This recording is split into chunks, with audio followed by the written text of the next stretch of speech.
As Afrikaans 'n dier was, wat sou dit wees? Dis 'n moeilike vraag. Ek sou sê 'n seemeeu. Bietjie meer soos 'n renoster. Hy het nogal 'n dik vel. 'n Verkleer mannetjie miskien.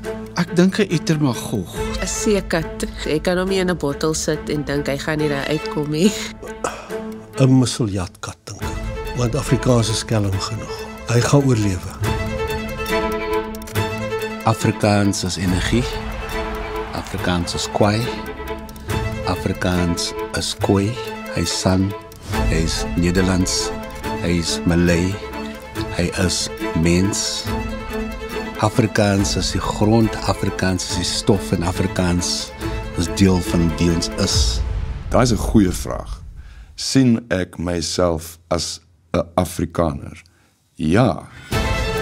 So 'n maklike woord wat aan almal behoort, maar tog so kompleks en seer maak vir sommige mense. Is 'n onafhanklike, onbeheerbare, lewende wese. Jy weet dat dit die onderdrukkerstaal is, maar dis die taal waarin jy lewe. As 'n taal van mobilisering. Die minister van Vereniging. Ons het te doen met 'n bagasie. En dan het ons jong mense wat nie te doen het met hy bagasie nie. Wit, bruin en swart kan saamkom in Afrikaans, die bokke vloek.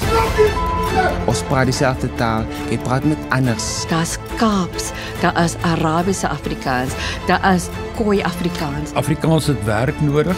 Ons sal 'n bietjie medisyne moet gee, ons sal pleisters moet plak. Daar's 'n paar skete aan die lyf van Afrikaans. Nee, Afrikaans is definitief nie op sy sterfbed nie. Jy oorleef teen wil en dank. Afrikaans is klouerig. Dit los jou nie. Ons is gevorm in Afrikaans. Taal wat my ma vir my gegee het. Ek kan nie 'n nouer band as dit kry nie. Dis die mees wonderbaarlike verhaal van hoe Afrikaans tot stand gekom het.